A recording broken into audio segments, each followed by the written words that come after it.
Alright, welcome everybody. We're finally back. What's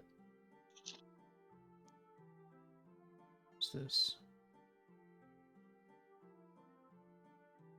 What is going on? Well, we're back. I'm gonna work on trying to figure out why our photos aren't showing up, but we are finally back. And for episode 22. We've been taking a long break, so I'm gonna pass on over to Ben here to remind everybody of where exactly we left off just over a month ago. Yes, where exactly we left off, of course. Yeah. So last time we had convened here, the party had found Munt, had gathered him, and basically got everybody um into the office for the after hours. Mainly because we were, from what I remember, waiting for Work's shield to fix. I believe that was the main reason why we were doing that. Let me Yeah. just double check that. Yeah. Okay. And so basically, what ended up happening is,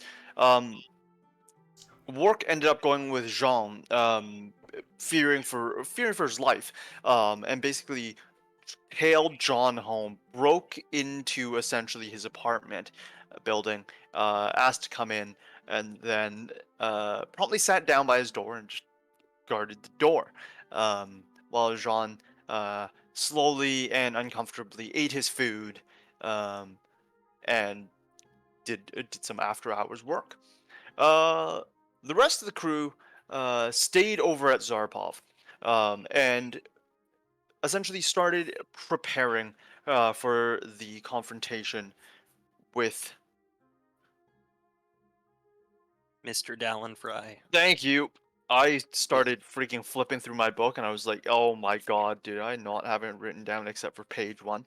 Um, yeah. So basically, they started preparing for their confrontation with Dallin. Munt and Rich both basically started working on crafting some bullets, slowly out of the large ball of cold steel that they had accessible to them, slowly basically shaving that down into small cores. And then I believe you guys also started trying to inlay those into other materials as well. And they discovered a few minor things, mainly that, even while they were working on it and slowly whittling away, the material still gained warmth, and when exposed to warmth, it seemed to melt in the same way that some other metals would, um, which led to some really weird discussions. Um, as from what I remember, they slowly narrowed down to a conversation that they had once had with Doc at the very beginning of our campaign here, um, that alluded to cold steel, or at least the cold steel that they had, not quite being, um, or not quite having the properties that were advertised. Um, for those of you who haven't been with us this entire time, they would you might basically cold steel at the very beginning of this campaign. Our entire crew was trying to look at essentially cold steel sabotage. They were looking at a forge that had basically been put out of commission because cold steel, when thrown into that fire, would have just put it out. But evidently that seems to not be the case, because even with a small little crucible here, it seems that it melts down just fine. No problems, no questions asked. But with that, they're able to kind of make some odd little pellets while they kind of debate what their next move is with these, um, with that investigation. Rin, on the other hand, went to kind of walk down around the entirety of Zarpov and just slowly go through. I believe she was detecting for magic at the time, and they also made some checks regarding emotional states, things like that, before coming upon Director Roz's door and finding it slightly open. It wasn't completely open, but it was definitely not closed completely shut, as some of these other offices were. You guys would have remembered that the offices usually they don't care that much. Obviously, the directors will close their doors and lock it, but like even Jean had locked his door and things like that after the sheriff had come through and essentially asked for some favors where he could just, maybe just go through the place and search for what he needs, with John giving him a very firm no, no, show me a warrant type of a talk.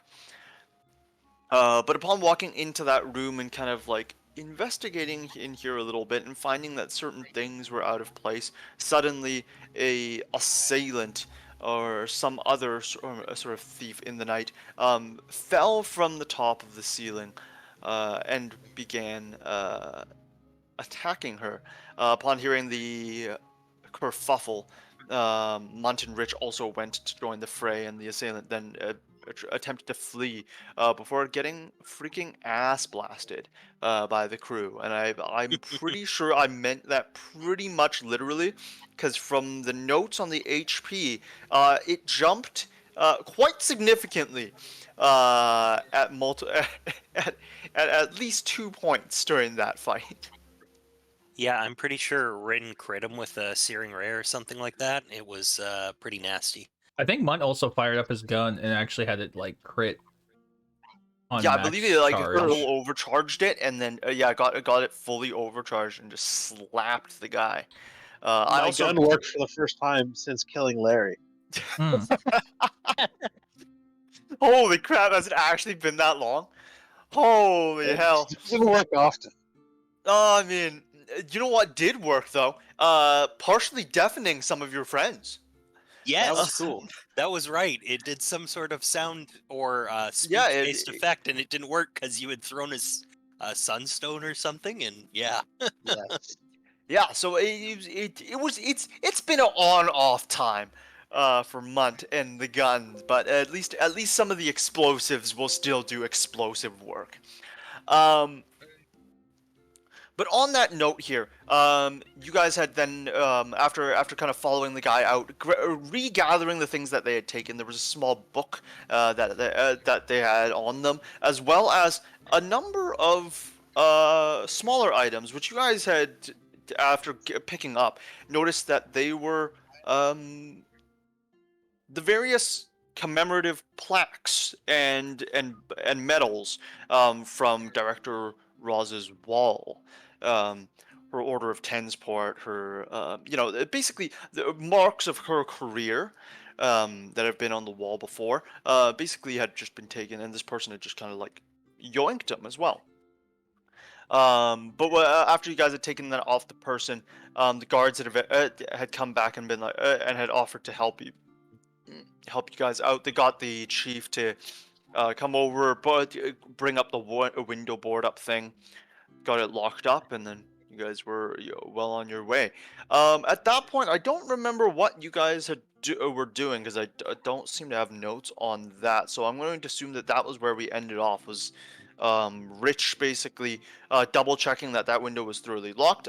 He had asked for the key, and then basically the rest of you, I believe, had moved back inside. sounds about right. Okay. Good. I And can. you said there's a small book, but I'm definitely going to be looking at that. Did you Yeah. try and steal? Yeah. As you look kind of at the small book here, can you notify me of what languages you know?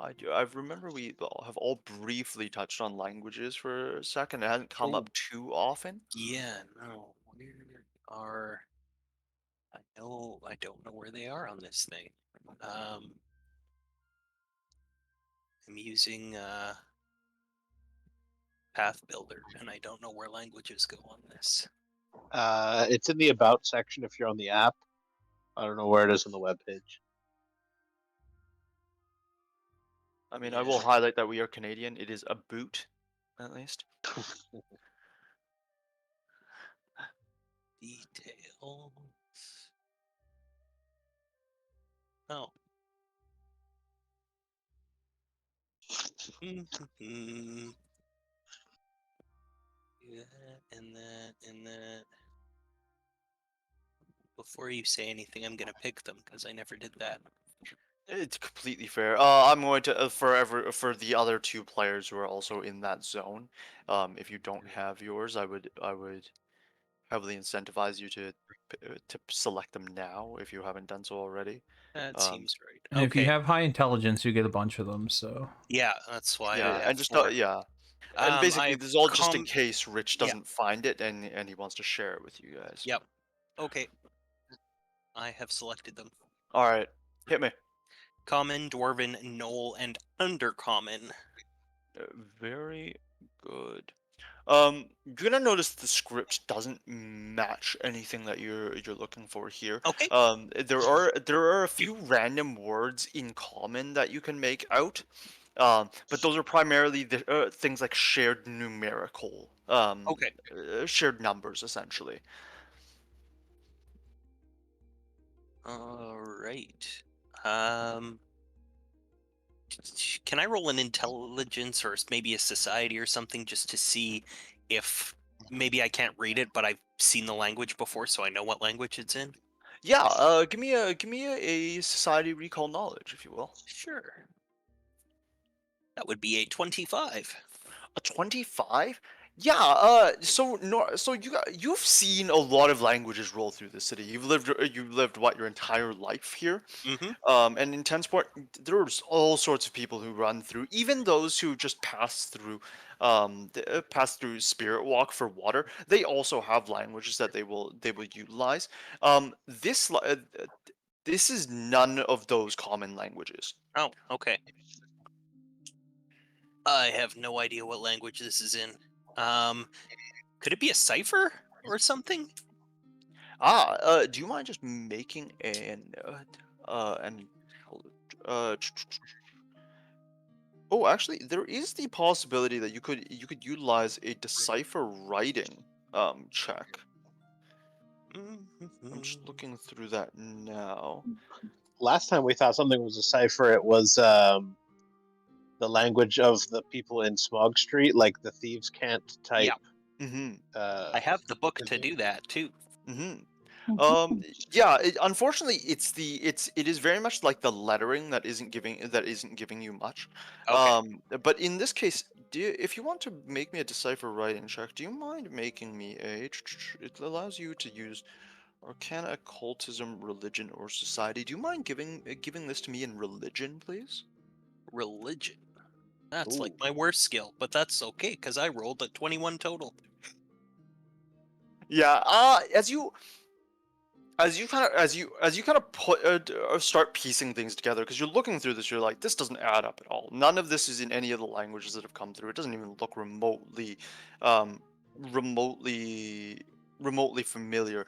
It has too much scrawl in it, and that's weird for somebody like you who've seen like Goblin come Mm-hmm. through and seen Jotun come through.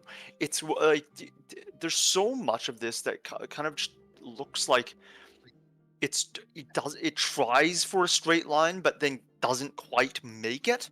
Um, and even as you kind of remember the guy that was in there, and you remember there was a point at which you guys had remembered there was a flash of light at some point that was used and it did not seem to like that in the slightest. You had seen that searing on its body seemed to maintain, and when it died, it just turned fully to dust.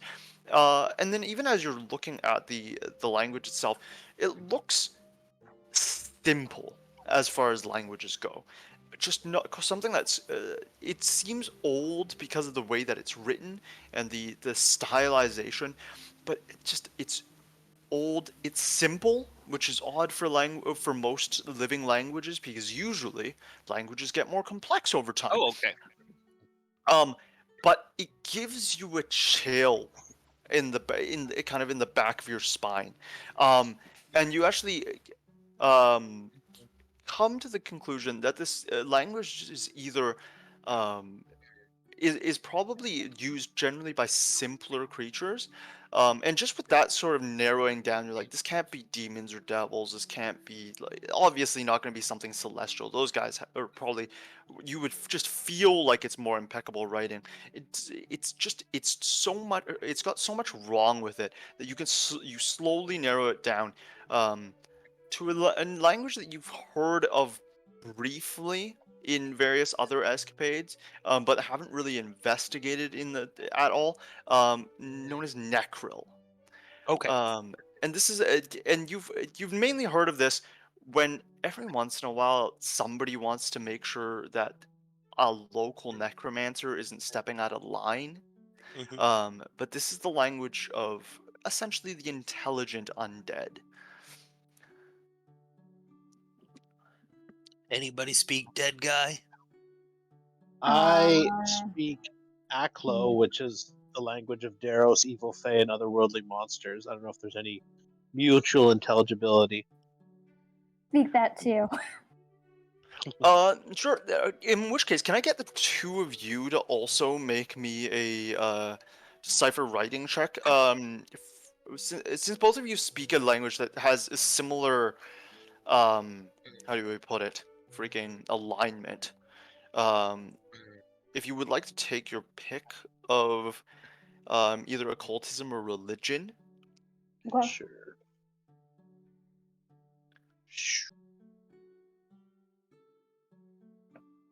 I got an 18. Which is using occultism because I have 0 in religion. I got a 19 with occultism. Okay. In which case, the two of you slowly try to put your look at some of these words, and there is very minor overlap. You can see some very simple words seem to have been kind of stolen from that language, and you can tell because the word resembles something written in Aklo, but Aklo is just like most other languages, a little cleaner in the way that it's written, and also when the words are used here, it's shortened and abbreviated, completely truncated. Some of the complexities of the way that you're supposed to like move your brushstrokes and things like that completely lost in the world of Necrol. But you can see things like the word key. You can see that between the three of you, you can all recognize numbers here. You can see that in one specific section of the text, it seems to go 3-4, and then it says key, but it doesn't seem to say key in the same way that you would recognize the word key normally. You can tell that that's what the word is saying. But if given even just broader context of the word itself, you actually see that it actually more means method of opening. It also seems to indicate if you guys can all recognize the word if, and instead of using the word kill, it uses the very archaic make dead. Hmm. Gotcha. Um, You know who I bet could read this? We could take this back to the Temple of Grotus. Mm, yes. Ah, Who's yes, this the from Temple of again? Scrotus.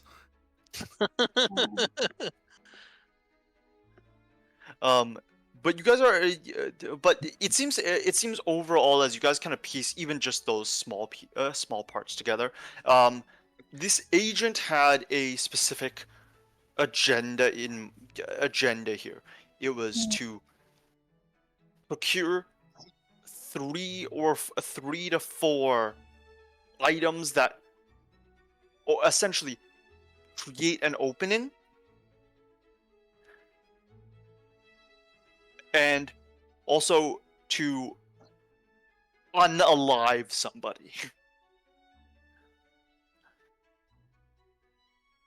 Wait, do we know where Roz is? Shouldn't we ask her what this book is, given that it was in her office? It doesn't seem like the book is hers. It seems like the book was from whoever was in here. Yeah. I thought he stole it from her office. And given it was some kind of undead thing, it would be more likely to write in this language than Roz, I'd imagine. Given your you guys' general understanding, you would also know that Roz went home. Your knowledge overall is that, generally speaking, Roz goes home. Does her usual 9 to 5 essentially, and then somebody comes to pick her up, and then helps move her chair,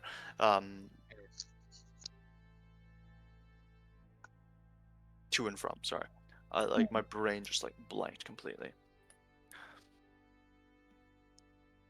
In which case, Okay. is there anything else you guys would like to do for the night?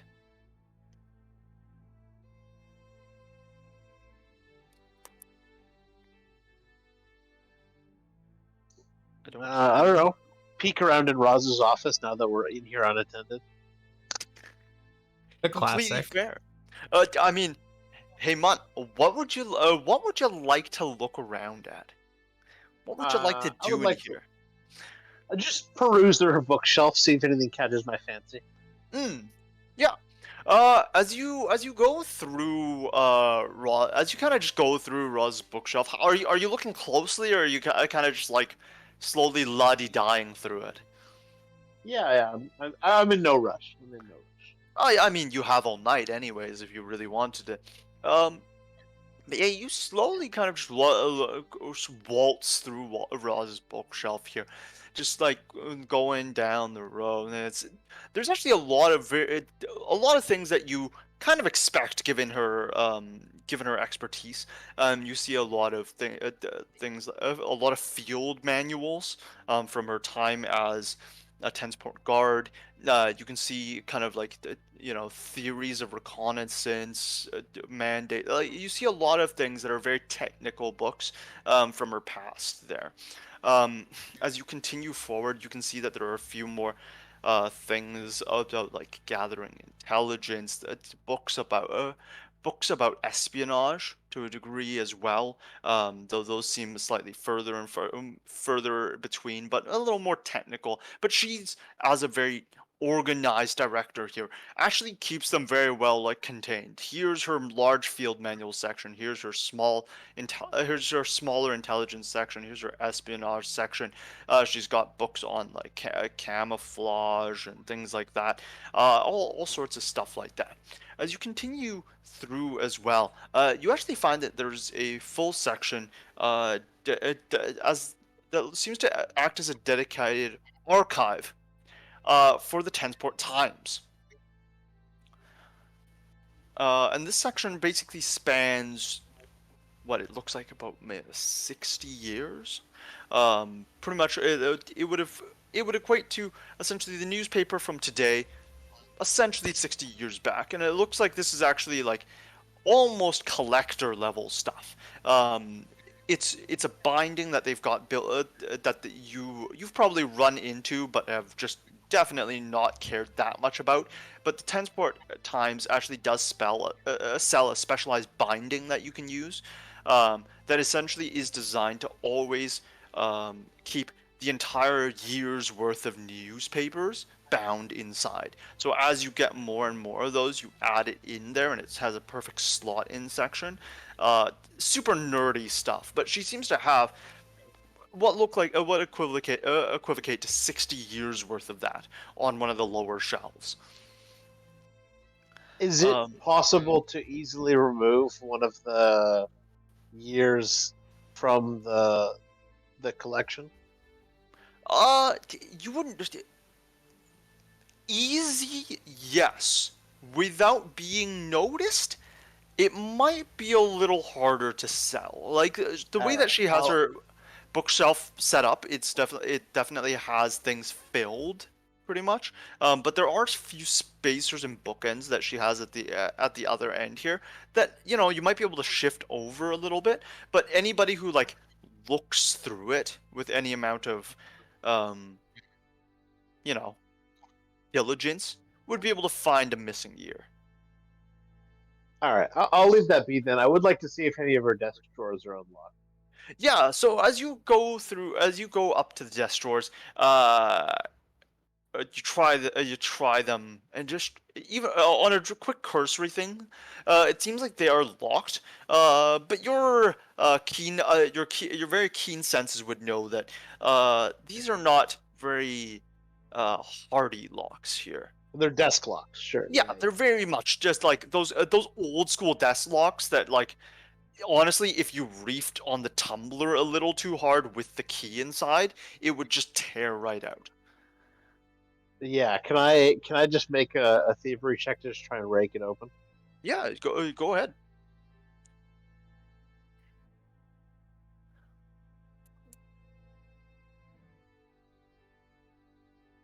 21.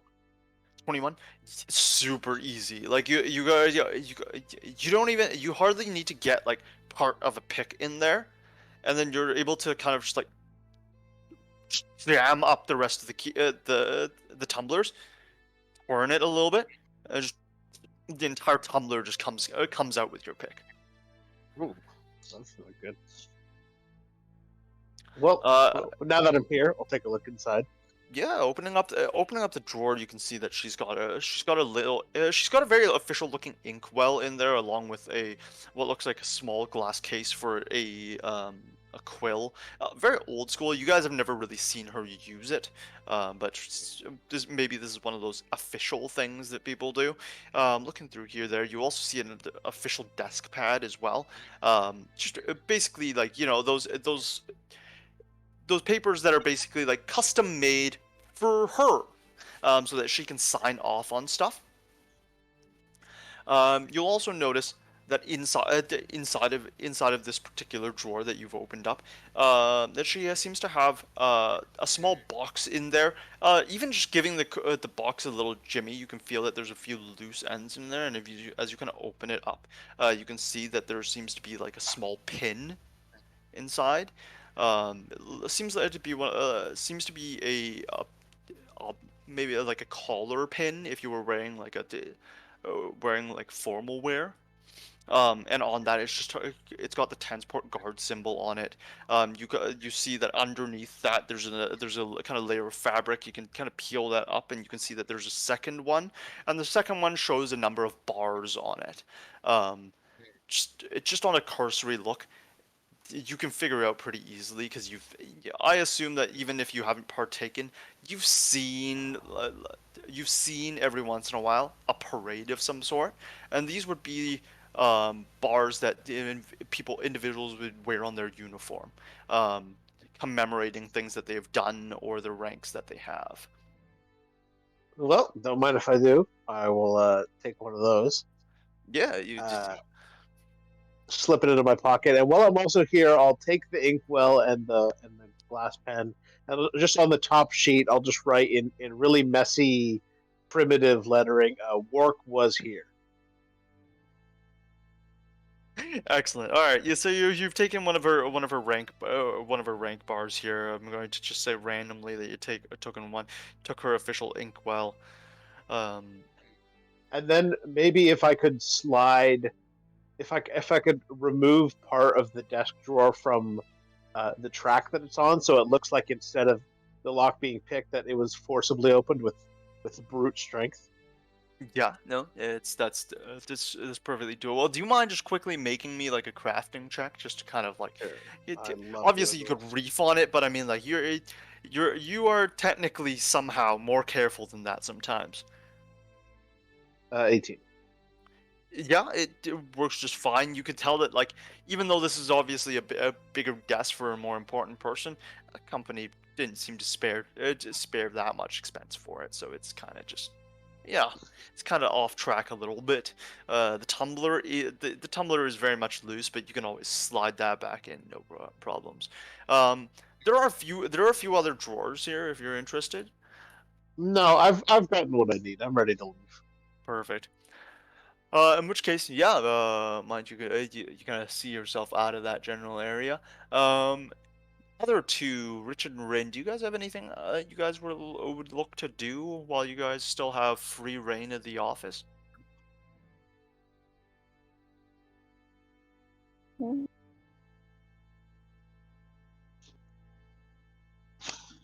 Don't take that as a no unless anybody interjects with me here. think so. Because I'm trying to remember from last time, I had already done like a magic check in there, and there wasn't anything big that blipped. And I think I did emotional resonance on the. Did I do emotional resonance on the like plaque?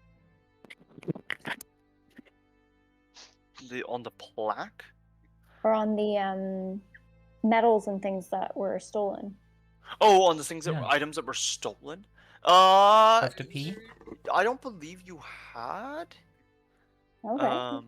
But Well, I then I'm believe, gonna do that. yeah, as you as you kind of you guys kind of come back in with all those things. You take a little bit of time to just do emotional resonance and just try to figure out like what was going on with this. It's very rare. But you feel just like cold malice Okay. on the pieces. It doesn't even like, and it's not even like a malice that hurts. It's not a burning malice, but just a cold, like almost like a wet stone. That just that has like not seen heat. You just dug it out of the dirt, and it's just like it's got that cold like metallic feeling. Mm. It's like wet, metallic. Doesn't seem to hold anything. You can hold it in your hand. It doesn't seem to warm up. It's that kind of like cold, unfeeling malice that you get. And so when I feel the emotion, I can also see like the face of who made it. Mm-hmm. And what's the face that comes up? Do I recognize it? Yeah, you can see the face that comes up here. And basically what you get here, is you get a very gray and white, almost like sheet white and gray, face here. It's got it's got a lot of wrinkles across it, almost as if like this thing is very old. It's got like one of its eyebrows has kind of like almost sunken over over one of the eyes. Um, it's it's not disfigured quite yet, but it's very old. And as you kind of stare at it, the teeth look a little off. There's and as you the lips seem to have been kind of like peeled a little bit one way or the other. You can see the teeth. Uh, uh, they're not quite in line, but they're there. The gums, though, you can not make out a gum line anywhere. Um, Okay. and the nose seems to have like sunk in a significant amount.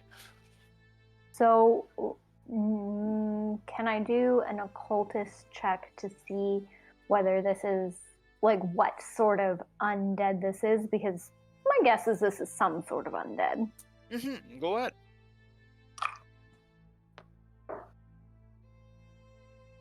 That's a natural 20. Natural 20. Okay. What's your total score there? That's a 26. 26. Okay. Um, generally speaking, it would be very difficult to tell something just by face alone.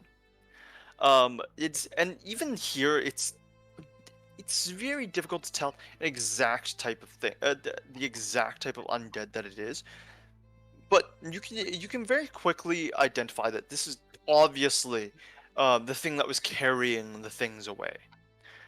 This is the thief in the night. This is the one that fell from the ceiling. This is the one that attacked you, and then skedaddled off after getting freaking ass blasted by the three of y'alls. Um, as you're trying to, and as you kind of have that as a very firm piece of evidence in your mind, you kind of try to contort um, the face that you're seeing and the thing that had the behaviors of the creature that you had seen. Um, and the exact sort of undead still escapes you, unfortunately. Ooh. But what what you're able to discern is that it's built with a specific purpose, and it has to be an evil one. Okay. This is not an undead that kind of just comes about. Uh, you saw the book that it had. You guys are you. I would assume that Richard kind of shared a little bit of that information, Yep. and so Yep. and I mean, like, you and Munt had obviously Yeah. worked on it as well. But like, you saw the book that it had, you saw the language it had, you saw you saw that it was very much designed with this purpose in mind. It was an undead designed to infiltrate into an area to perform a task, and infiltration being the key. And you remember that when you walked into that room initially, there was nothing. You saw nothing. There was no. But so you know that it was Mhm. built for. It was built for. It's an undead that was brought about specifically for a mission, and that mission very much revolved around stealth, revolved around how deadly it could be, and how reliably it could escape. In this case, it seems to work out. I don't know. Maybe it seems to maybe have done part of that, um, and then got turned to dust. So I guess no evidence to a real extent. But you guys were able to recover the items, and especially with psychometric resonance, now you're kind of able to discern that, like, this is very much not just a thing that happens on the daily. There's got to be somebody behind that to make that happen, and it has to be something of evil intent. Excellent. So whatever this is, very evil, very unhappy, and potentially there might be some more of them because there was a purpose, and the purpose was not fulfilled. Lovely. Oh, yeah. All right. Well, I left the room and went to bed because I didn't want to see what Munt was doing in that room. Very fair. In which case, yeah, if with you guys over there, unless anybody else has anything else they would like to do, we're pretty much good to go here. I just want to applaud Munt's commitment to the bit of blaming everything on his good friend Twark. Less of a bit at this point, and more of a lifestyle. Honestly, it's he lives for it now. There's nothing, and there's no bit about it. In which case, as you guys have kind of obviously taken a significant portion of the evening and night to kind of go about your guys' tasks, you take a later rest here. You're staying at Jean's place. You're just kind of guarding the door, making sure that nothing gets to him. You're sitting right in front of it with your large tower shield. Jean eventually he invites you to kind of, like, also go to sleep, but he eventually takes his rest to go about it. In which case, I'm going to go ahead and let everybody take their rest here. If there's anything that you need to do, please do so for the course of a rest. I think I already did mine. I would kind of assume so as well. We weren't anticipating anything crazy happening at that end, so should be good to go. Yeah. In which case, y'all those of you in the office, wake up to the sounds of the office. So I would go home. I'm not I would going to also- sleep in the office. Thank you very much. I would sleep in my trash pile. No, I'm sleeping at the office. All right. In which case, those of you who are going to call it a night and go home, you guys go home and call it a night.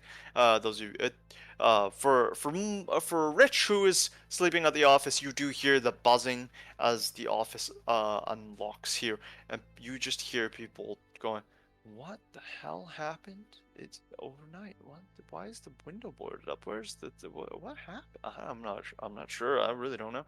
We'll have to see. Well, I guess we'll check with the guards since that's one of the guards barricades. You can hear a lot of chatter and talk as people kind of pile into the office here.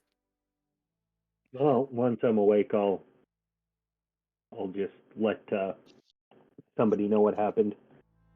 Yeah, is you kind of as you wake up, you kind of you let some of the people know, and they're like, oh man, that's crazy. There's a lot of that, but also there's a lot of as would be the case in this line of work.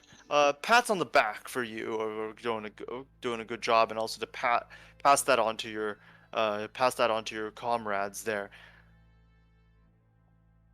Great. Yeah. Eventually, are you just gonna stick around the office and just wait for everybody else to like the rest of your crew to pile back in? Yep, pretty much. Okay. Eventually for you, you do know, you do watch as Director Roz is rolled into the office here. And you can see that Director Roz is very like, what the hell happened? But gets kind of like rolled into her office and doesn't really talk. It doesn't really talk to anybody because she doesn't assume that anybody was around for the night. Um, Oh yeah, no, I go into her office as soon as she settles in. yeah. You watch as her attendant kind of like wheels her into the office, and then eventually the attendant leaves. You slide yourself into the office to notify her. How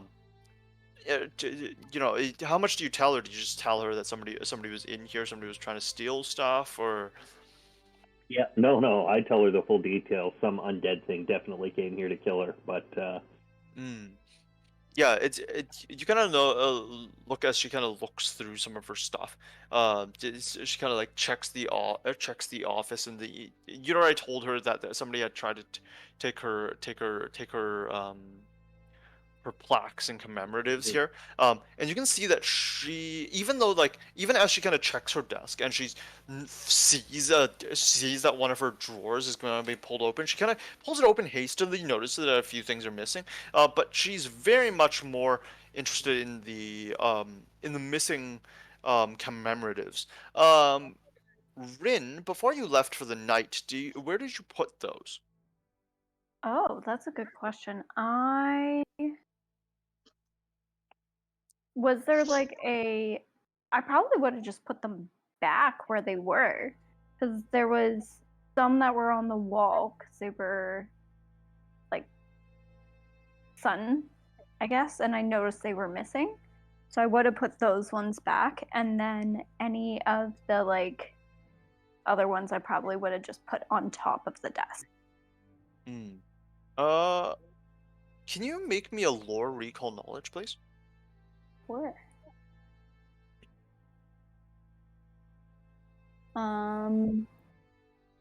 So that one probably wouldn't get the extra additional from that. So that would be a 22. 22.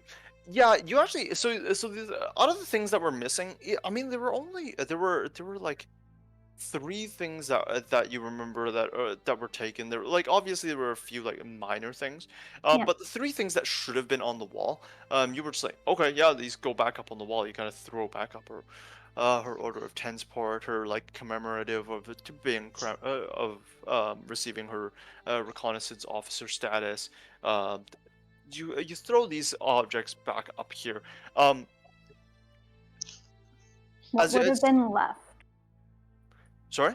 What would have been the things that were left? the things that were left were much more like were much more minor things. You would have seen like small clippings and like little newspaper, mainly decor for the most part. But those were the three things that you would have majorly noticed from that were off the wall at the time.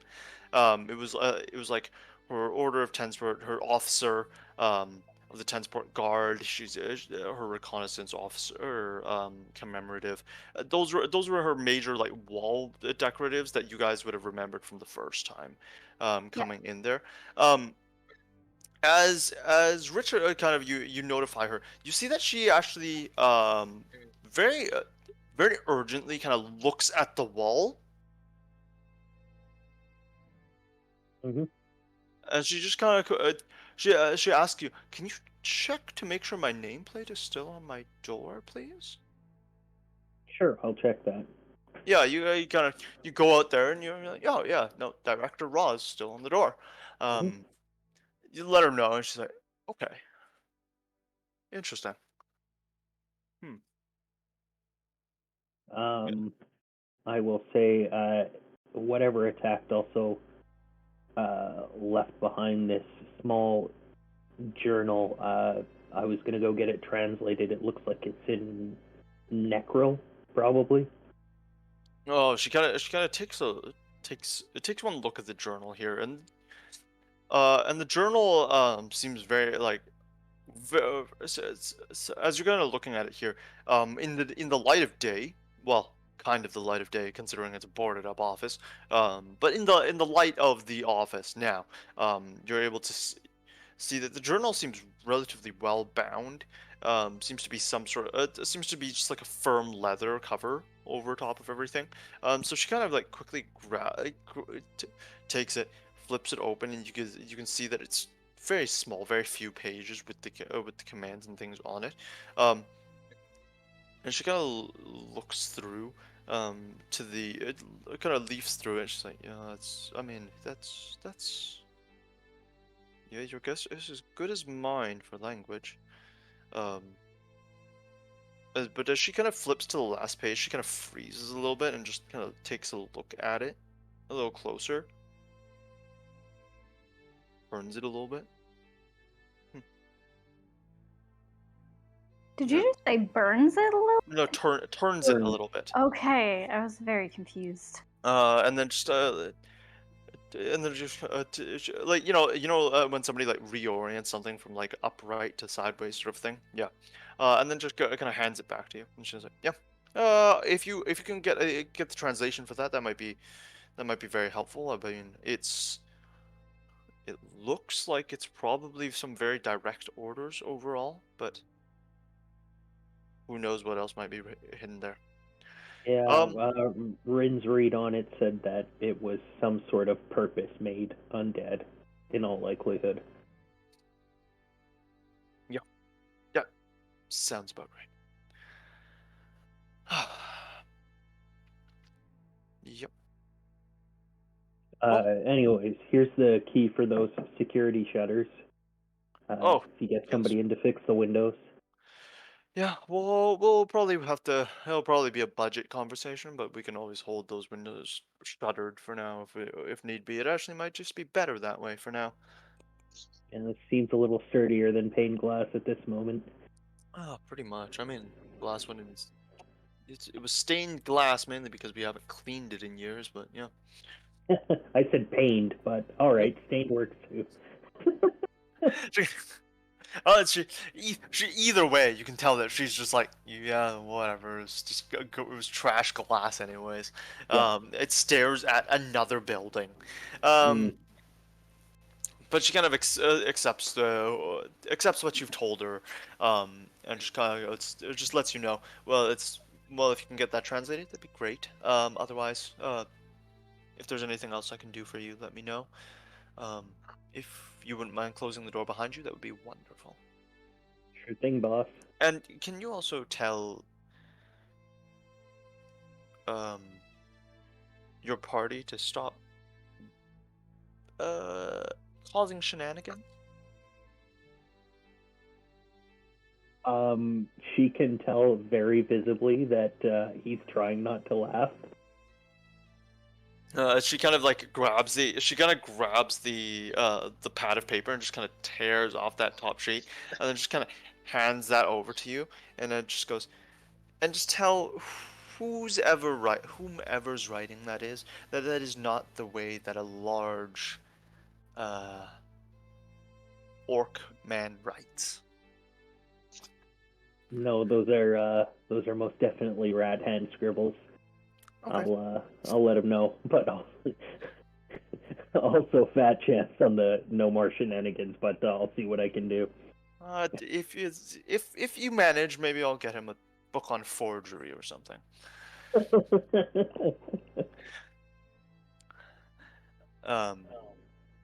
Yeah, at that point, I assume unless you have anything else to tell you, take your leave and just close the door behind you there. Yeah, I'm just gonna wait for everybody else to get to the office. Hmm. Uh, Munt and Rin, I assume that you guys are just gonna wake up and slowly make your way to the office there, unless you have any other stops. I get to the office pretty early, but I'm hanging outside the alley, hoping to catch work as he comes in. Hmm. Okay. Very fair. In which case, work. Hello. Uh, you with your military training, you wake up pretty early. It's pretty normal for you to be up and at 'em at the crack of dawn. But you obviously continue your watch to ensure that nothing impacts Ron here. You hear a few footsteps outside of the door, but that's pretty normal. People are kind of, you can hear as doors lock and unlock. People are kind of gathering, shuffling in and out of their apartments. For the kind of beginning of day here. Ron eventually kind of wakes up here and just he gives it a stretch and then sees their silhouette and just and then goes, right, right, right. Thank you very much. Really appreciate it. And slowly gets himself up. He slowly kind of like gets himself up, stretches and goes, coffee, breakfast. Sure. Yes. Yes. Yeah, all right. All right. Let me get that right.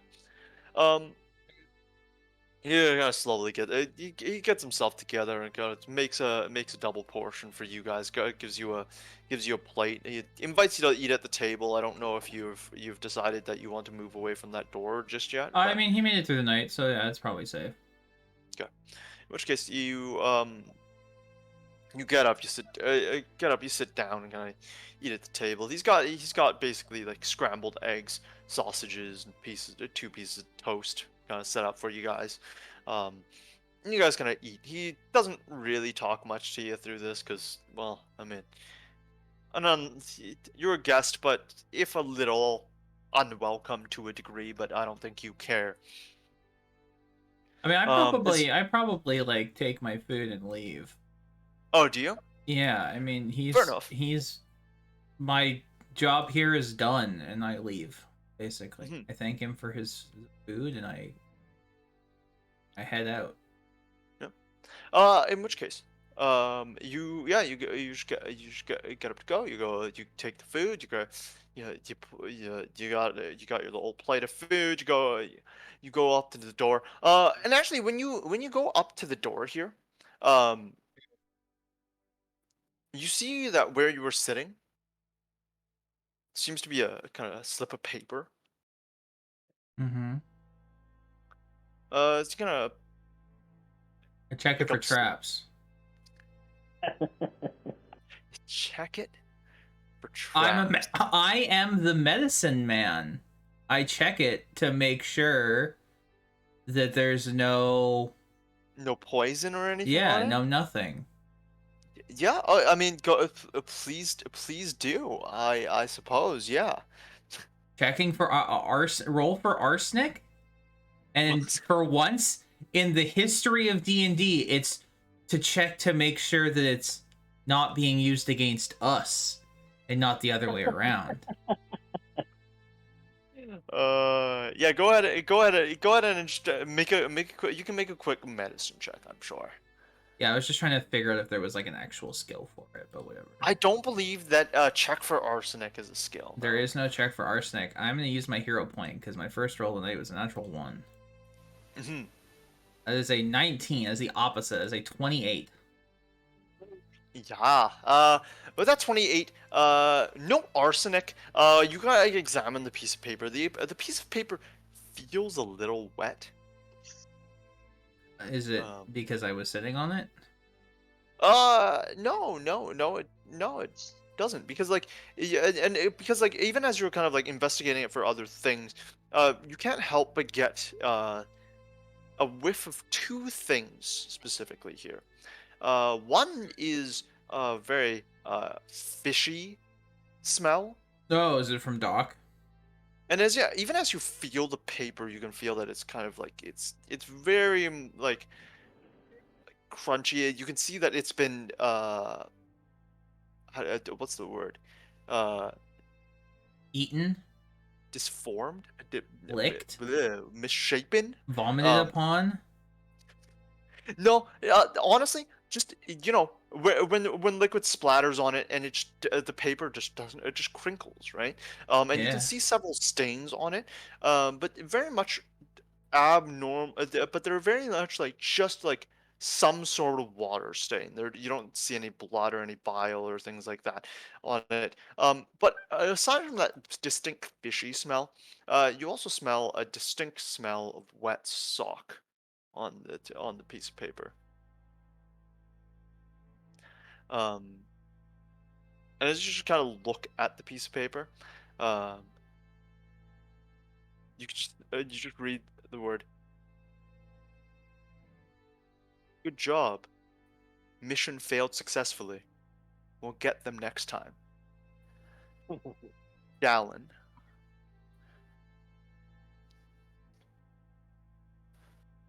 Dallin. What? Okay. Can I what is the role for have one of those moments in the movie where all of a sudden you realize that two people were the same person all along? Yeah, make a Fight Club roll, please. Yeah. Can I make a existential crisis roll, please? Uh, what is your theory here? Okay, well, it seems like this. Okay, can I see if this like if this came from like it says Dallin, but is this the kind of like does it smell like Doc or does it smell like the Docs? Ah, I understand. Give me actually, can you just give me like a society recall knowledge here? Yeah, because the theory is simply that Doc and Dallin are somehow related in some way, shape, or form. That's a 3 because I have 0 in society. 3. I mean, so this is what you guys have already known. Doc and Dallin are related in some way. But there are but through your guys' investigation, I would say that it's very safe to assume that Doc and Dallin are separate people. Given the things that that they've told you and the items that you guys have gathered. Overall, and I'm going to go over some like very like general information for everybody who hasn't watched with us and also for the party because it's been freaking hell a long time and we've had a lot of breaks. But you guys have seen enough books from Doc specifically that indicates that um, Doc was a student at the time, at the school that where Dallin went, shit. whence Dallin's was a researcher, and Dallin was much would have needed to be older than Doc at the time. So there's at least that to go on to know that they're separate people. But then there's also the understanding that like Doc's teacher, or basically like mentor and supervisor, didn't really get along with Dallin after Dallin kind of started turning a little Yeah, zealous, so I I guess we think could at say. one point we did have the theory that Doc's professor and or person he studied under was the person that was head to head against Dallin, and Doc has been excommunicated from the school because of things that he's done in response to like being pissed off or whatever, or being affected by Dallin. That was, I believe, a theory that we were working on at one point. Don't remember ever having that theory, but I am having it right now. It is definitely a theory I had that I thought you guys had picked up on like about a month and a half ago. So maybe I just never voiced it. Or maybe I talked to Shauna about it after a stream. Yes. After a stream. I do remember us like realizing that Doc and his supervisor were related, and that there was a whole issue with them being excommunicated because of all the shenanigans that went down. But I don't think we ever figured out whether or not Doc was like actually upset about that, or whether or not he felt his like his like supervisor was in the right, or whether or not he was more aligned with Dallin's idea. I think that was a thing that we were gonna follow up on very soon. Yeah. I believe that was one of the like potential in the next episode type moments, because we were like we were very confused about it. Yeah, and I mean, like that line got very blurred because for a while there, you guys had a lot of the Doc's notes and also Doc's teacher's notes, which seemed to indicate that Dallin was very much on the wrong side after his kind of zealous turn. But also, I believe we did have at one point somebody, I'm trying to remember which character had this realization. But there was a realization that the mouth of Doc's Yes, we did have that. the mouth of Doc's kind of It's a whale. abode there is a whale, but also was featured quite prominently in a newspaper clipping in which Dallin was making a speech. Yes. And we believed it to be his like ritual location where he became whatever he is. Yeah. Correct, and also that. Yeah. I feel like that was the three of us without Munt. Yeah, I believe that was when you guys were looking for Munt and just kind of like looked at it. Yeah, he wanted to go up that tower. Yeah. In which case, unless you have anything else to kind of look at with that sheet of paper here.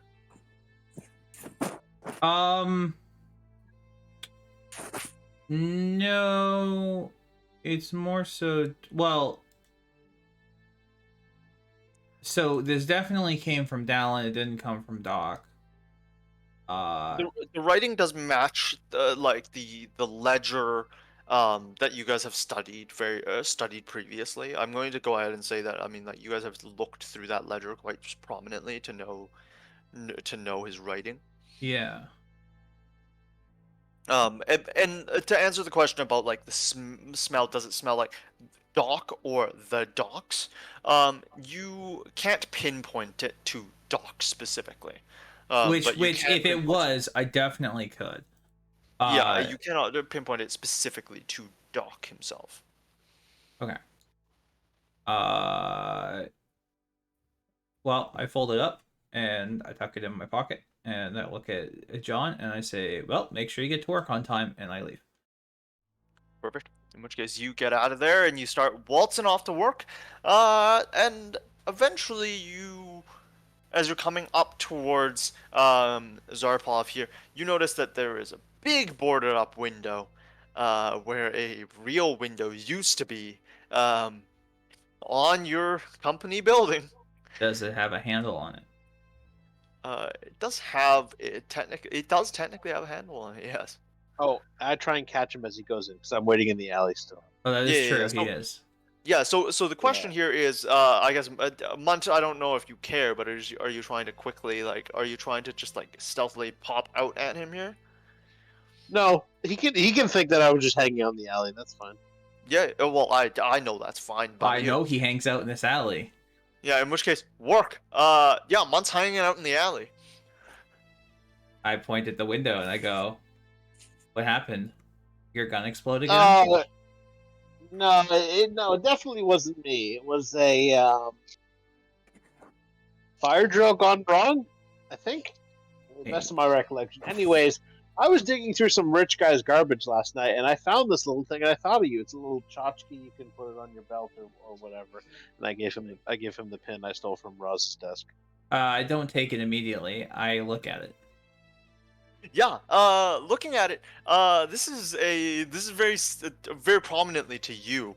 Maybe not your society specifically or your customs specifically, but you've definitely seen this type of ceremonial dress on adversaries before, from various more, how do you put them, haughty, Can I maybe make well put together societies. can I make a lore warfare roll? You may, yeah.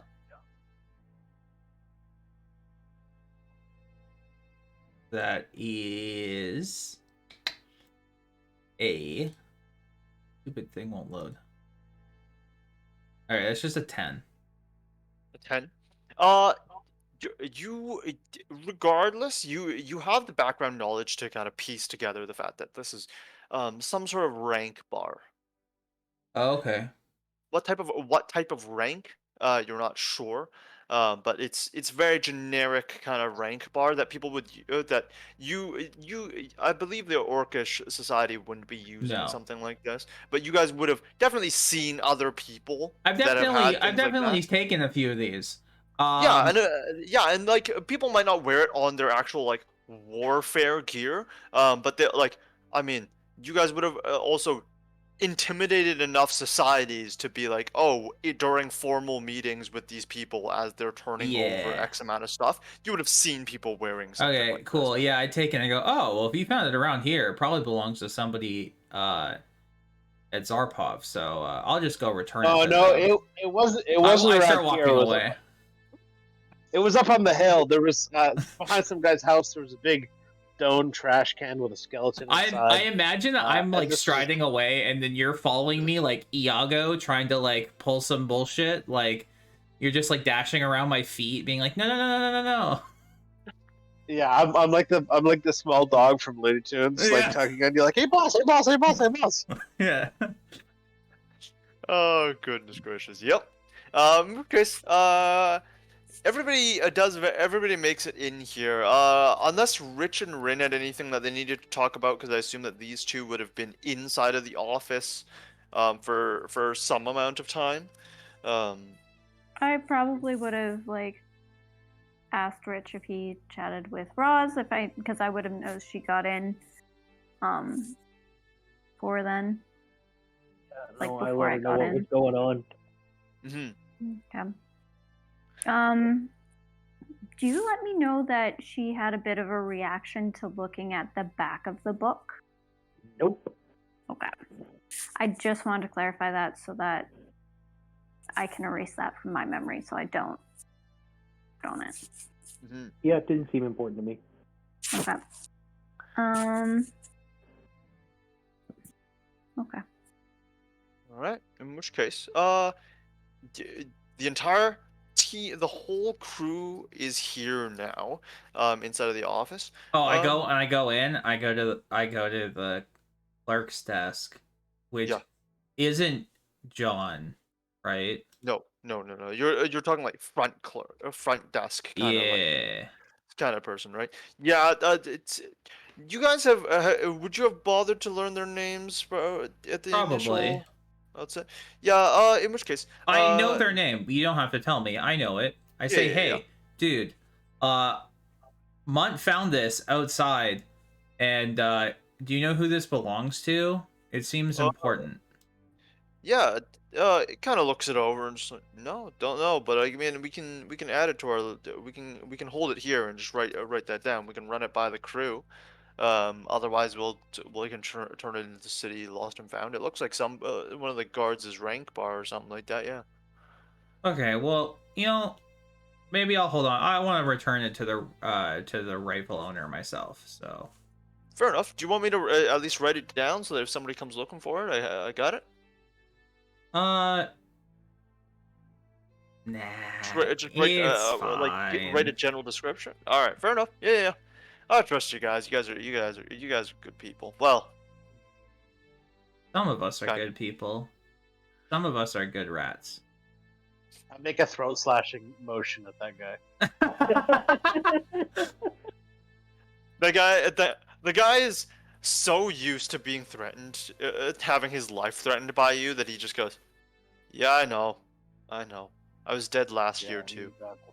Yeah, you're damn right you were.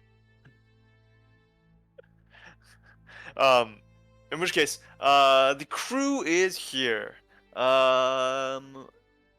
What's the crew got going on? Oh yeah, did you guys? Find and kill Dallin Fry. Yeah.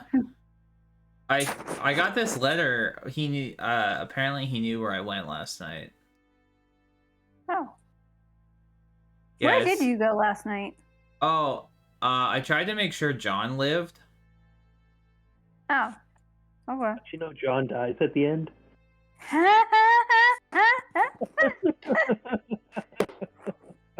I did not. Rude. I did not know you to have such portent abilities. How did you know? Anyways, we need to head to the Temple of Grotus. The assassin that made an attempt on Director Roz has a book in Necril, and I suspect they'll be able to translate it for us. Yeah, I can't do that, so maybe they can. Okay. In which case, No, they really hate undead, so they probably know how to speak it. In which case, is the crew gonna head that way? Oh, I have to go and see if I can borrow that giant-ass gun, though. Oh yeah. Show me your guns. Yeah. You go over to the evidence locker. The guy's just opening things up here and just slowly getting things set up. He kind of looks over at you. How's it going? What are you looking for? Well, you know that weapon that those guys tried to use on us that we turned into evidence the other day? Oh yeah. Yeah, any chance I can borrow that? Borrow it. Yeah. Oh boy. Oh man. What do you got going on? You need to Well, see a guy I mean, about a girl. I'm sure you've heard some of the rumors about a certain someone coming back that isn't supposed to be here. I mean, not supposed to say yay or nay. But yeah. Yeah, I'm hoping this will make him not here anymore. Goodness gracious. I mean, you're just gonna grab bigger gun, I guess, and just hope that it works better than smaller gun. Is that the idea? Also, ammunition that we've made that might be more effective. Oh, I see. Okay. I'm more need the distance. Oh. No, I mean, I think they're finishing up with the. Remember that guy? I think wasn't it you who brought it in? You guys brought in the guy who tried to murder. Yeah. He got those? questioned. Yeah. I think Um, they're finishing up with that because they're gonna move that because the guy has been moved to the jail now with the Tensport guard, and I believe Yeah. that's going to go to prosecution. I think they might still need it in evidence for another day, just so that the Tensport guard can actually take a look at the item. But when it comes back here, man, yeah, I mean, I'll sign it out to you. You might. Actually, I should probably double check because usually if anything's that heavy, we gotta actually talk to a director. But I mean, yeah, if you can get that cleared, yeah, we can do that for you. Yeah, I'll get permission from Roz. I'm sure she won't take issue with it.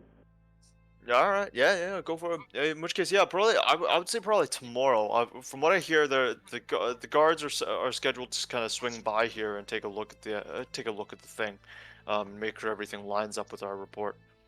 All right, perfect. Thanks. Yeah, anytime, man. As Tomorrow. Rich walks away, he reveals me standing directly behind him, and I go to the guy at the counter and I say, "Hello. About 2 weeks ago, half a dozen throwing stars were confiscated in relation to a public disturbance. I'm just here to pick those up." Half a dozen? Yeah, I mean, throwing stars. yeah, they were disturbing the public, I guess. The stars? It's just a long story. I show him my badge. So I'm just here to pick them up. Okay. Let me see if I can find the star. Do you mind just quickly making a? I mean, I'm just gonna go with a lie here. Because assume Sure. in the world of infinite possibilities, you're still telling a lie. I mean, it's baked in enough truths that one could conceivably view it as a truth. But I suppose I'm disguising my intentions in a way that it would be deception.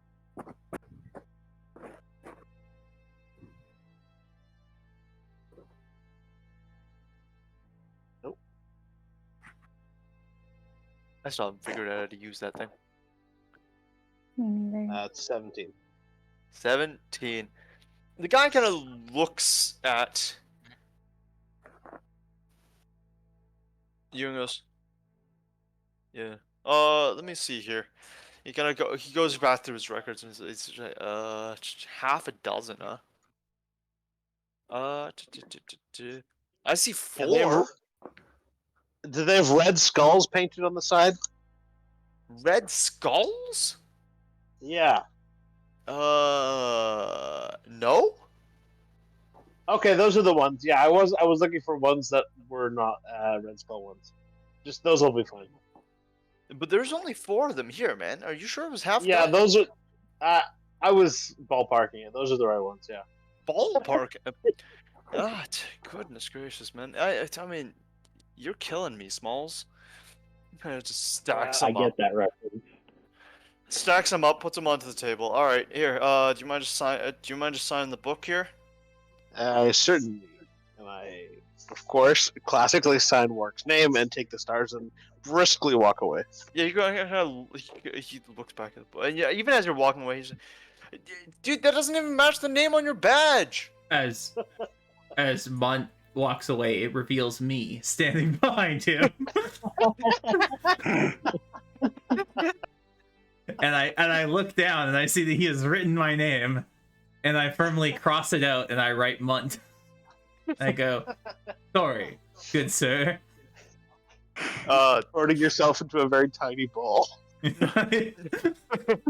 How did you not notice me standing here the whole time? That's a fucking magic trick for sure. The guy just kind of goes, "Is he supposed to get this throwing stars?"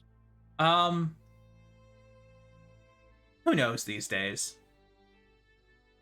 Well, I mean, I was hoping that He's got to meet a man about a undead necromancy pact. He might need the stars.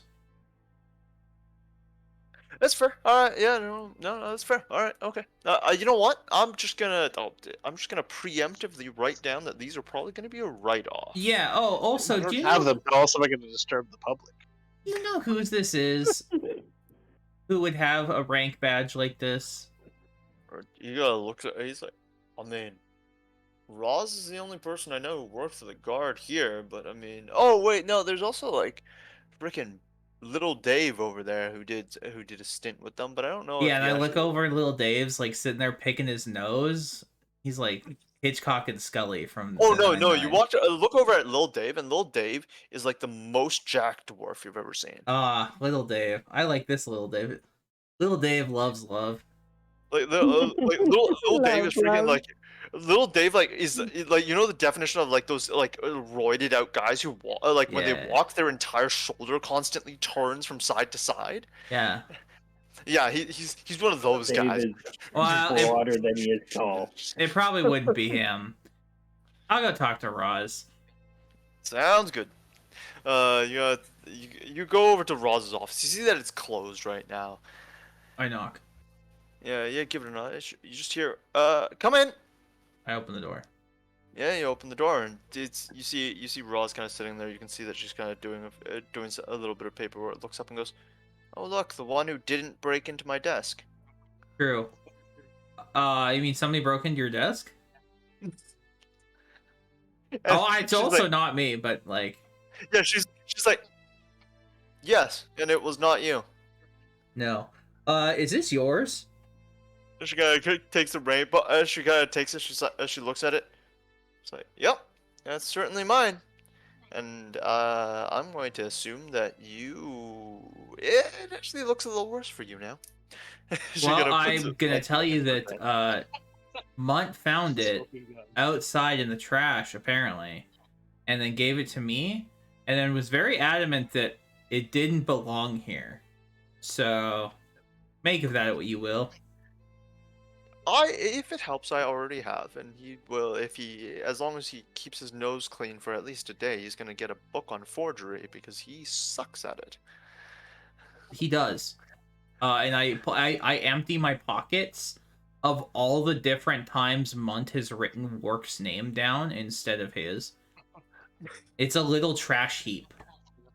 Munt could live in it. She kinda looks, yeah, she looks at all of this and goes, "You know, I could fire him." Nah. Look what he can do if he can do that to your wall. Look what he can do to the bad guys. It's okay. I just want it's just like he did this to my wall. I'm just assuming. I think you need to talk to Rich because apparently the full story is really stranger than fiction. Huh. Well, say hi to John when he gets here. Oh, and I Work remembers what he made last night for dinner. And I say, make sure that he brings that to the next company dinner. It's delicious. I've heard. Actually, this is something that I've heard mentioned multiple times at various meetings, and I have not yet tried it. So I mean, like, eventually, I'm just going to have to strong arm him into it. Either that, or he's gonna have to push my chair around for a day. True. Or you could fire him. And I laugh. I do love firing him. That's a good one. All right. Well, if you don't mind on your way out, just closing the door. But unless there's anything else. That's good. Yeah, And I excellent. close the door and I leave. Yeah, there you go. In which case, And then, and then I leave and I go, "Hey, Munt, it was Director Roz's badge." I turn around from brandishing my throwing stars in the bullpen. What? No, it was from a skeleton. Weird, because it was definitely hers. I actually don't know what badge you're talking about. as you're doing that, you can see that multiple people have already ducked for cover underneath their desks in case the throwing stars actually leave his hands. I keep doing one guy in the bullpen. I keep doing a why I oughta with the. He's like winding up. It's Cool. Freaking menace to society. In which case, does anybody else have anything else to do here, or are we rolling over to the Grotus Temple? Grotus Temple it is. Definitely got to get that Grotus. Yeah. All right, to the Grotus Temple it is. I'm itching for the Grotus Temple. In which case, you guys make your way over there, and it is as unsettling as it ever has been. This stupid temple. All darkness, no light, a terrible place of death, doom, and utter destruction. As you bring the book over to them, the guy who kind of, as you guys would remember, kind of just floats over. He kind of takes it and slowly looks at, and even as he opens the book, you kind of watch as he kind of like hisses a little bit at it, and then the rest of the room, you guys will remember they're big on hissing at things they dislike. Same deal. But he looks at you would like us to dispose of this book? Oh, we want to know what it says first. This we can do, I suppose. Kind of floats back over to his his little lectern there and starts kind of going through a few notes, a few books, and slowly starts transcribing, to try to figure it all out here. But eventually, it takes him 10-15 minutes to get it. The good thing is the message is not exceptionally long, despite the fact that it's written across a few pages. But essentially, what happens here is it looks like there's a short incantation at the very beginning, basically calling this person, this soul, to the service of a superior master, and to cause mischief, mayhem, death, and destruction. The incantation kind of continues to go on. This is your very as he kind of dictates this out to you guys. For all of you, this sounds almost hocus pocusy, but for necromancy. Very classic necromantic. Here's my undead minion that will obey my every move, sort of thing. And then the interesting part comes. As it goes, my minion, dearly formerly named Rose, your task now is to enter discreetly the office of Roz, to acquire 3 to 4 of the keys to her threshold, and if necessary or applicable, to eliminate Roz in the course of your duties. When completed, you will return as quickly as possible to me.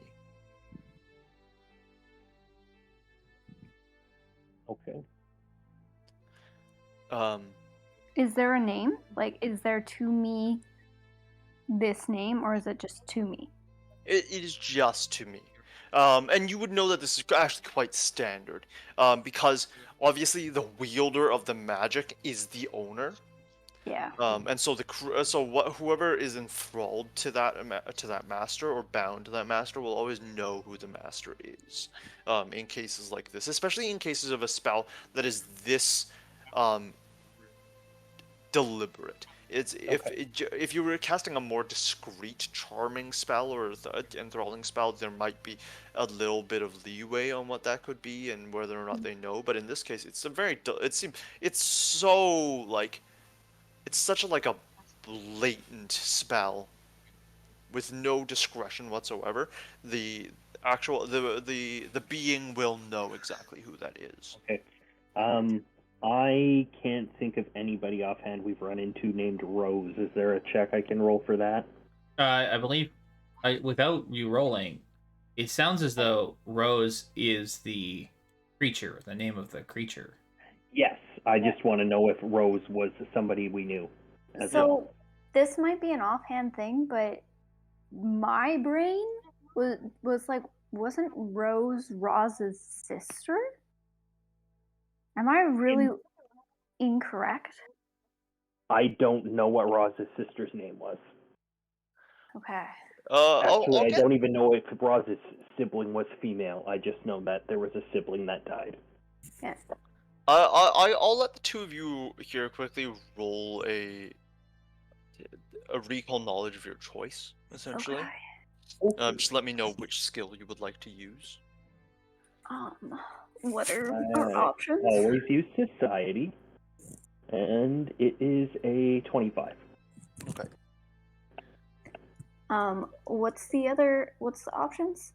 I mean, so options for recall knowledge. I mean, like, I assume that you're not going to try Arcana or crafting or something like that. So I mean, like, you get lore, you get medicine, nature, occultism, religion. Like, my assumption is that you're probably going to either do lore, society, or occultism here. I'll probably do occultism. That's gonna be my best one. Oh, that's not so great. That's just a 19. Sorry, Rich, what was yours? 25. 25. Rich, Rich, you do kind of remember, and even as Rin kind of mentions that little like weird like, isn't that whatever? And you're like, I'm not even sure it clicks once again to one of those newspaper articles, and you distinctly remember seeing the article about how well, she was. I don't believe. She was named by name there. Roz was Roz was given leave because of the death of her sister. And as your brain kind of methodically scans over your memory of that paper, you do remember that individual being named Rose. Oh, now I feel like a jerk. I re-killed Roz's sister. You will, if it helps at this point. Also, the priest at the very front also shows you. It also goes, oh, and I did not bother to transcribe this, but at the very back here, it seems to be a small uh, incision, you might say. And he kind of shows you that kind of back of the book that was a little harder to see in the dark of the night there. But now in this kind of temple, weirdly of darkness, but with the ambience that they've provided you, you can see that there are shadows of this etching in there, and it seems to have somebody's signature in the back of the book, and it is Rose's signature. Damn. All right. So Roz already knows what happened. I would assume. I mean, like, yes. Yeah, at that moment, you'll also notice that, like, when the guy kind of hands you the book at the back of the book, he does turn it sideways for you just to show it to you. Yeah. No, that's fine. He can destroy that now. But I also wanted to ask while we're here, since you seem versed in that cold steel we brought in before, it was my understanding that the physical properties of cold steel make it nearly impossible to melt, and that it puts out fires. Is that correct, or am I misinformed?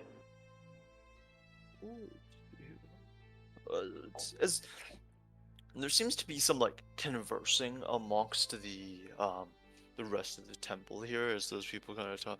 You can tell that there's actually quite a bit of confusion amongst it as the discussion seems to go as you can hear as you've asked the question. Some people are kind of like, yeah, no, that sounds correct, and other people say, no, that's not.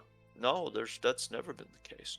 But there seems to be a distinct divide in where that knowledge comes from. And that divide seems to be age.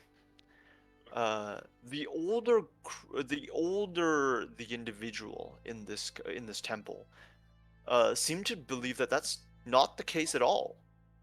And the younger group in the temple seem to believe, no, that's definitely that's everything I've heard of. Yeah. And the guy at the front just eventually kind of shushes everyone and is just, not your questions. Get your own. It's there's always been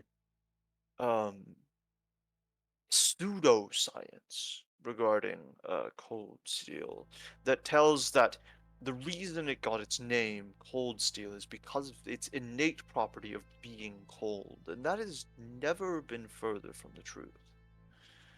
Well, some people may still believe this pseudoscience.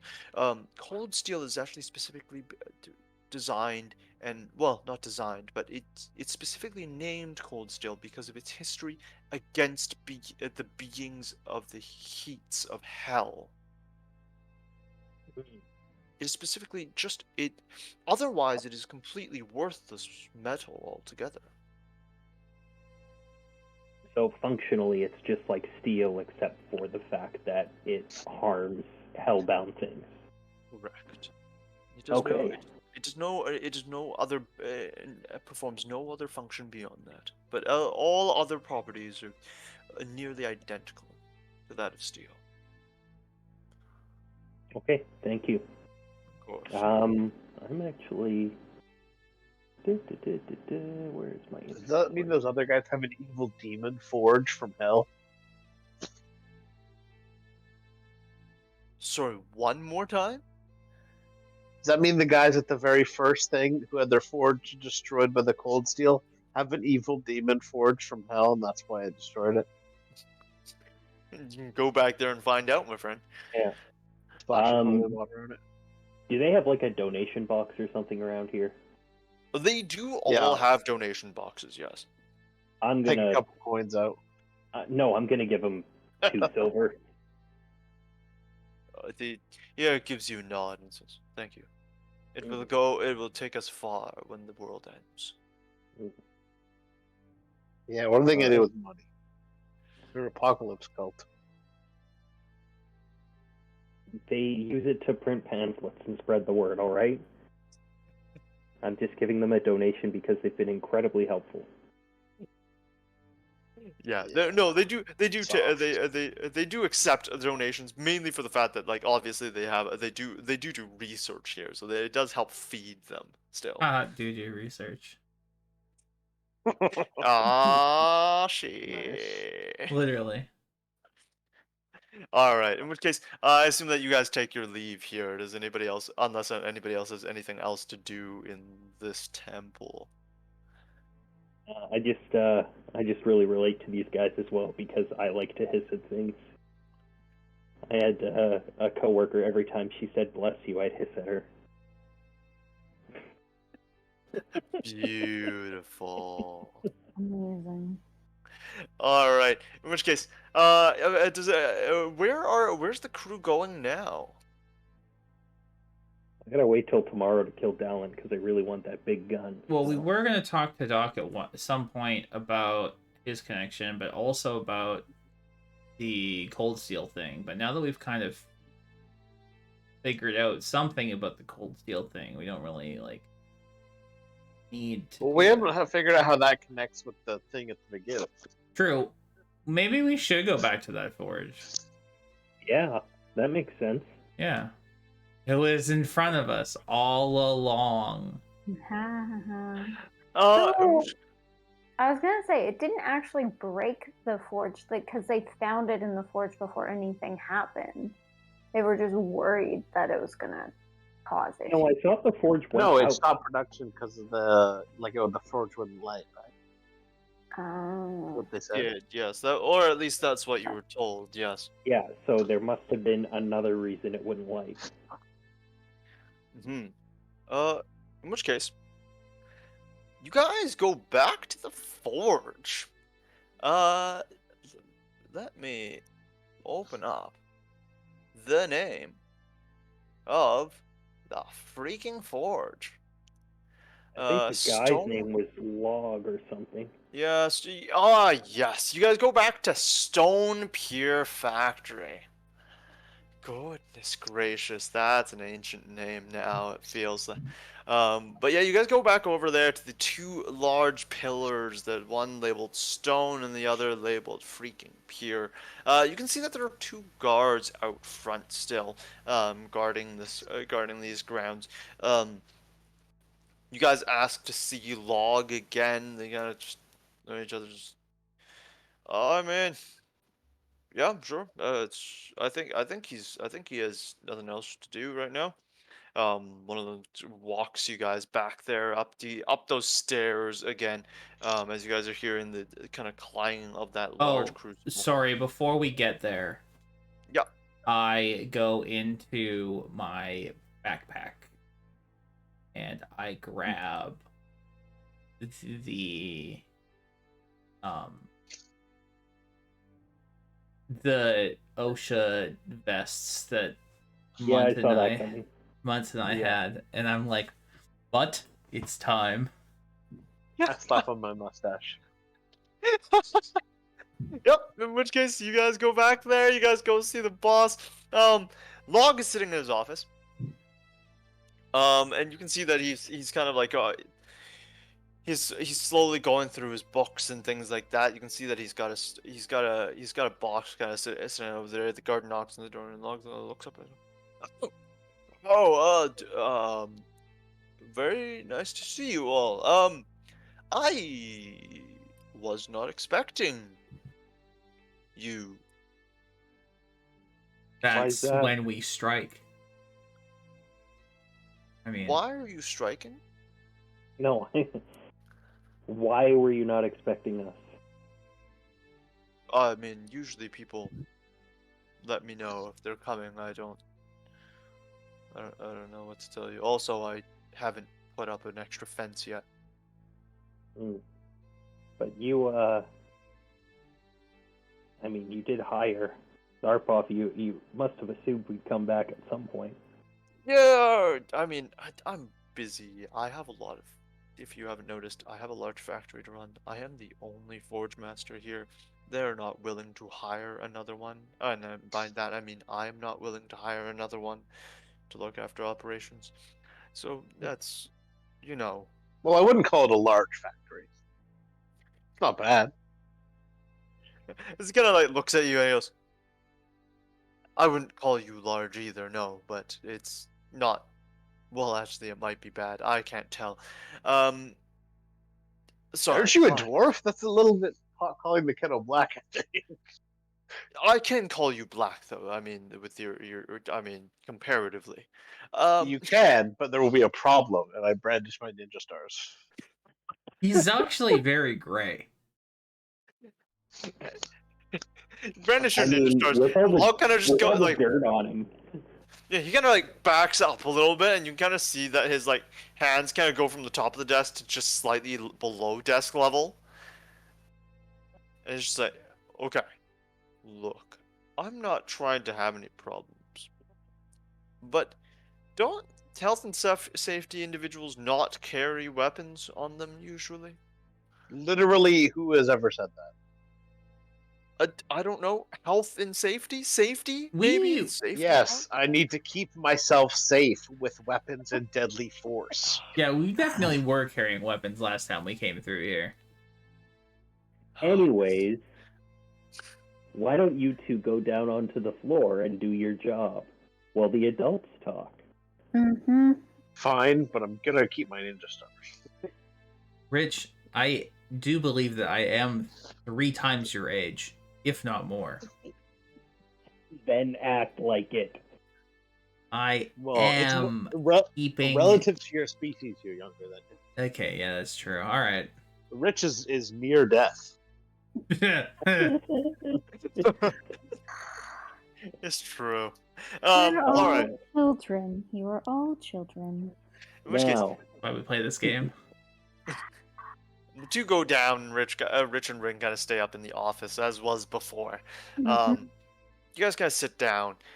He lets you guys close the door and whatnot. So what can I help you two with? now, when you found that cold steel or that lump in the forge, why did you determine it was the cause of the forge malfunctioning? Oh, well, so I mean, it was pretty simple. I mean, cold steel is pretty well known to cause fires to go out and is pretty unaffected by fire itself. We went down there and we saw that the fire had was basically not non-existent, but you know what I mean. It's from the roaring forge that you could see right now. I mean, like there was barely cinders back there. And all we saw was that there's a lump of cold steel down there. It was cold all around, and well, we kind of. I mean, I don't know what other evidence you need. Well, as it turns out, cold steel being cold to the touch or putting out fire is actually an old wives' tale, and I would know given that I melted some last night with fire. Up and down. Ah. So, in regard to your case, we're looking for something else entirely. If it was sabotage, then it had nothing to do with the cold steel.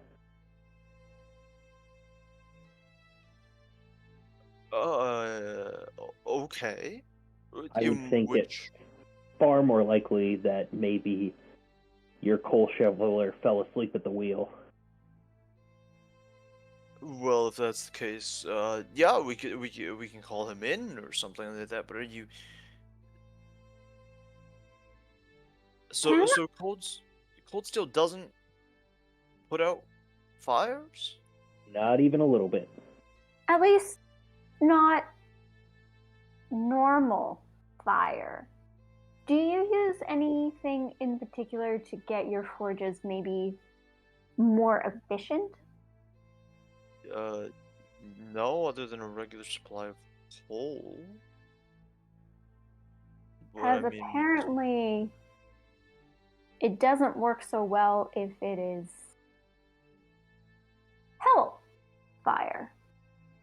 oh no, I don't acquire hellfire. That's monstrous behavior, honestly. Can I do a like sort of insight check? Did he Motive? seem or like a I don't know what that would be. You can make. I'm trying to remember what the check is called. Sense motive. That's Yes. the one. Okay, how do I sense motive? I have a couple things here, but I'm gonna let you roll, or I lay my plans out. What do I do for a sense motive? Sense motive. It is going to be. You're going to make a perception check, basically. I'm gonna let you guys make it. I know that technically it's a secret perception check on your behalf, but It's 20. That would be a When? natural 20 plus 7. oh goodness. All right, let me see Wow, what wow, wow, wow, wow. comes out with. Okay. Hmm. Rin, you think that he's like very confused. But Rich, uh, you notice that he is definitely just a little cagier than before. Ooh. He's got this something about him that's just like, oh, really? Oh, darn. Well, that's no good. Sort of a situation, going on. And you're not sure exactly. You're trying to like figure it out, but he's definitely like what he's trying to hide. But you can 100% tell that he's trying to hide something from you. Is the use of hellfire illegal? The use of so how do I put this? The likelihood of any forge using fire is very low. The use of hellfire is in fact illegal. And it's mainly due to the possible dangers of it attracting infernal beings. But like overall in the city, over the course of the history of the city, usually the use of hellfire is used in very small quantities, as far as like cases of it have gone. Like you've heard tales of people using it, but usually it's like some guy using it in his, little secret backyard forge to get Okay. like the same heat as a large factory. Okay. I'm I'm gonna roll myself a diplomacy, and I'm gonna get myself a 25, and I'm gonna say to him, so, do you think you might want to tell my boss over at Zarpov that this case has been solved, and it wasn't sabotage, and it was an accident? I mean, I don't think it was an accident though. I mean, like, how do you like? It's how do you explain that there was a piece of metal, cold steel, whether it works or not, that just shows up in my forge and just like, and then suddenly there's no fire, there's no whatever. Like, what do you want? What do you think? Like, what else could I say? Like, maybe, yeah, sure, I could go over there and tell them it's not sabotage and it's an accident, but like, what type of accident do you think is going to cause the entire fire that's the side that's over there, as he kind of points at his large kind of like thing, his large forge area, and like that's the size of a small house, and that's all fire, flame, coal. How does could you explain to me how that would go, right? Like, I want you to tell me how I could explain that would just go out. Well, what I'm suggesting is you may want to make up a reason, because if it comes down to the fact that the cold steel did actually put the fire out, that means that whether you're doing it intentionally or not, or maybe one of your employees is doing it, that there's hellfire in that forge. Okay, look, there's I know that there's not hellfire in that forge. I can tell you 100% there's not hellfire in that forge. Hellfire is expensive if you were to on the worst of days, and nigh unpurchasable on the best of days. I could not possibly have hellfire in that forge, and if I had any quantity of hellfire in that forge, it would probably go far and beyond what I could reasonably contain in that forge. There's no hellfire there. I can assure you of that. I need, like, I just look. My forge went out. I was told that I needed to report that. I reported it to your agency. I don't see why that's a problem. I'm gonna do another sense motive because now Ren is like, oh, it feels like you doth protest too much. Sure, please. It sounds like insurance fraud. Yes. Okay. That's better. That is a 23.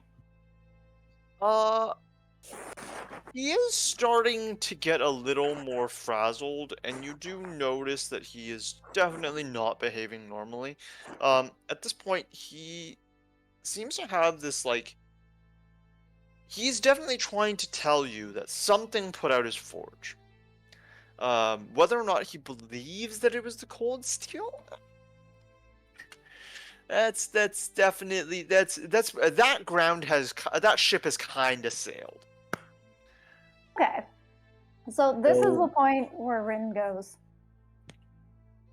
okay, so if you are sure, absolutely sure, that it wasn't hellfire or something demonic or hellish or from the hells in your forge, then from what we know, cold steel couldn't have made it go out. That tells me something else did. And I'm thinking you know more than you're letting on. you know more as to what that is. So rather than sending us on a wild goose chase again, what actually took out your forge? There's two of you there. Can you either choose between a diplomacy or an intimidation? Oh, +8 diplomacy. Diplomacy? You're probably higher. No. No? Oh, you're the charisma character. Come on. I'm better at deception. I'm the Oh, charisma character in that case. Yeah. Okay. I have a thing I would like to try if this doesn't work. I'm rolling hot. I got a 19 on the die for a 27 in diplomacy. Goodness Ooh. gracious. Hey. You gotta I- just Yeah. look. I was told.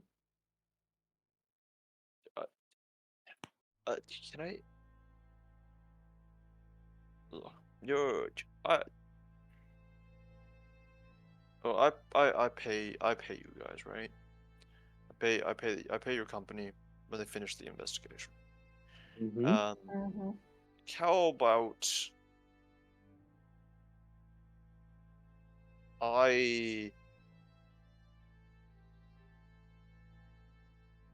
about I tell? I'll tell you. I'll do as you ask. I'll tell your director that we, that we goofed. It wasn't whatever. It was whatever you want us to tell. I'll let them know. And we can leave it at that. I'm not trying to get anybody into trouble. I'm trying to get anybody into whatever. I just know that my forge went out. I just wanted to, if you guys are firmly believing that it's not a thing, I'll close the case. That's fine, and I'll pay as if it pay it, say it's resolved. That's fine. Can we?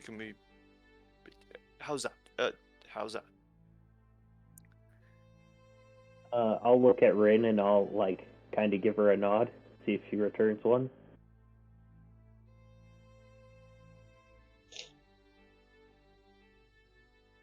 See, here is thinking that that's probably good enough. Yeah. Is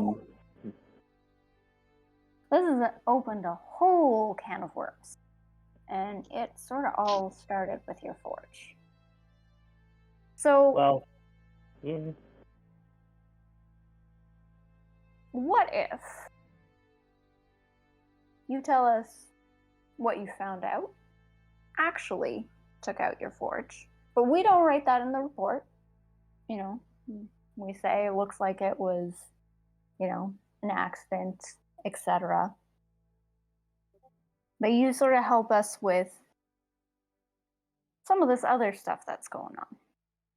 And also tell a much better lie if I know what I'm trying to hide. Yeah. We can sort of work together to make it look less suspicious.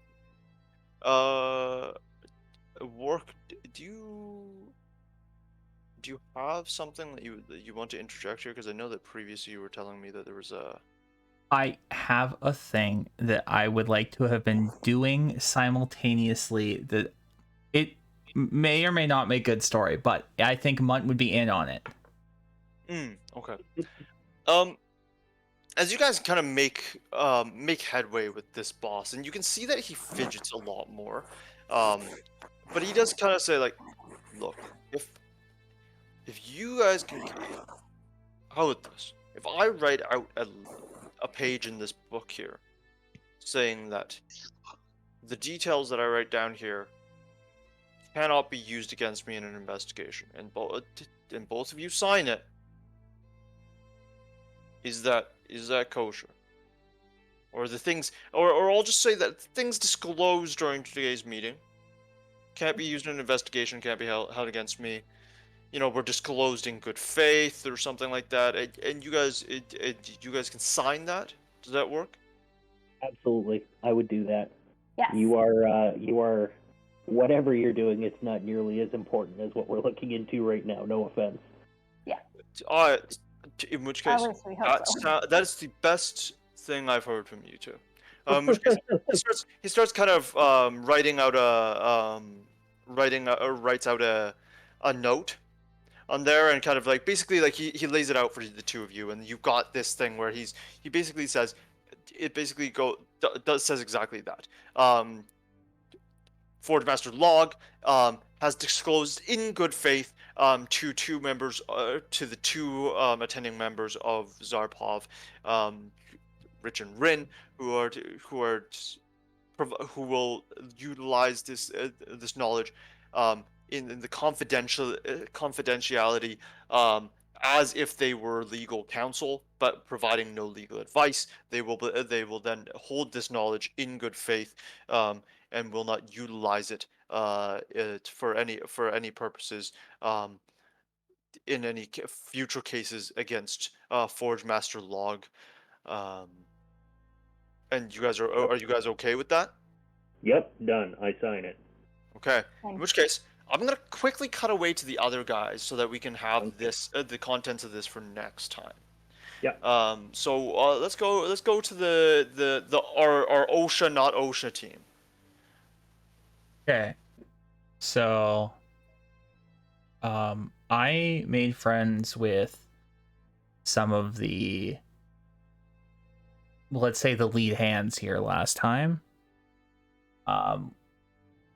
Because like I was trying to help them, right? We were trying to be the good guys for them, right? Yeah, I remember you guys. Yeah, you guys made a few friends. I think like the most significant one was one of the guys who was working the rail there, and who loads and unloads the coal car. Yeah. I look at Munt and I say, we're shutting this place down. And I'm gonna walk up to the lead hand and be like, hey, it's that time of the year again. We need to inspect your forge, so I'm gonna need you to shut it all down. We need to climb right in there and take a look.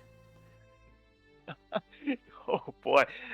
Can you make a diplomacy check for me? I say 22. 22. The guy kind of. Oh, it's inspection time. Oh, man. You know, boss is gonna kill us. But all right, yeah. Hey guys, let's turn the fire down. Stop loading coal. We're gonna slowly get started.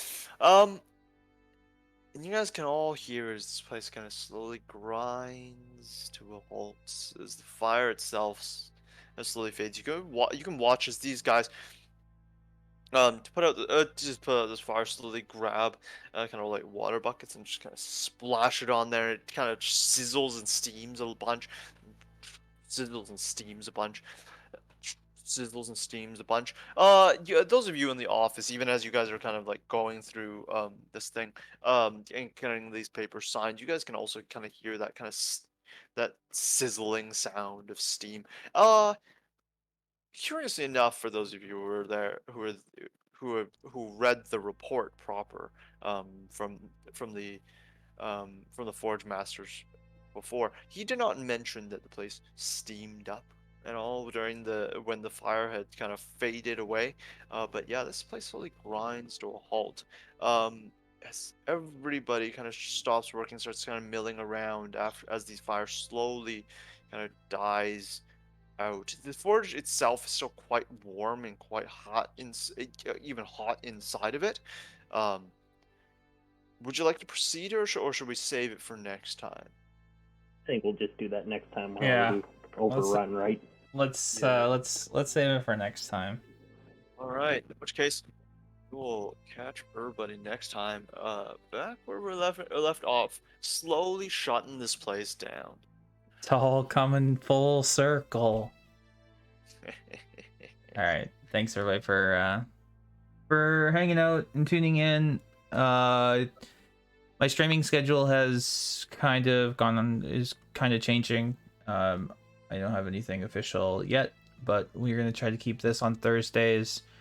And I think it's gonna be a bit more freeform into the new year until I figure out something that works better. December, I'm gonna be playing a lot more Magic Online, so be sure to tune in for that. And yeah, thanks for hanging out.